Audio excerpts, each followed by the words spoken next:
सगळ्यांना शुभ दुपार. झाली का सगळ्यांची जेवणं? आम्ही जेवण करायला बसलोय.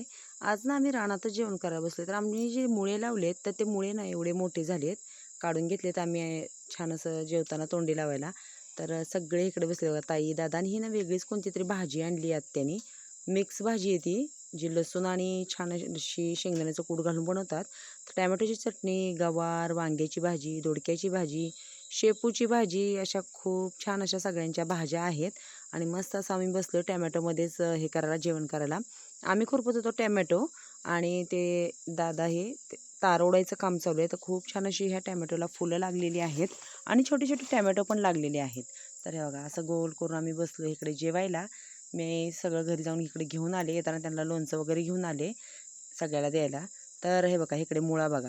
ह्या मुळ्याच्या पानांची पण भाजी बनवतात. ती कशी बनवतात त्याची रेसिपी तुम्हाला मी नक्की सांगेन. आणि इकडे छान अशी सोयाबीन किती हिरवीगार भारी वाटते बघा. काळ्या पण इकडे मागे बसलाय आमच्या. काळ्या सोबतच असतो आमच्या. झाली थोडीशी भाकरी खाऊन. दिली होती आधी खायला. काय होतं, एकदम त्याला भाकरी खायला दिली की तो खात नाही, तशीच सोडून जातो. म्हणून मी काय करते, त्याला अर्धी अर्धी करून भाकरी खायला देते. तर वातावरण कसं झाले, मध्येच पाऊस येतोय, मध्येच ऊन पडतंय, असं आहे गावाकडचं वातावरण. सकाळी आई आणि वडील गेलेले आहेत तळेगावला परत.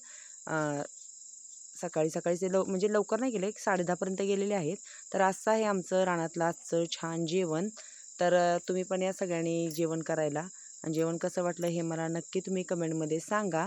आणि वातावरण कसं आहे ते पण सांगा. तर चला भेटूया पुढच्या एका छान व्हिडिओमध्ये.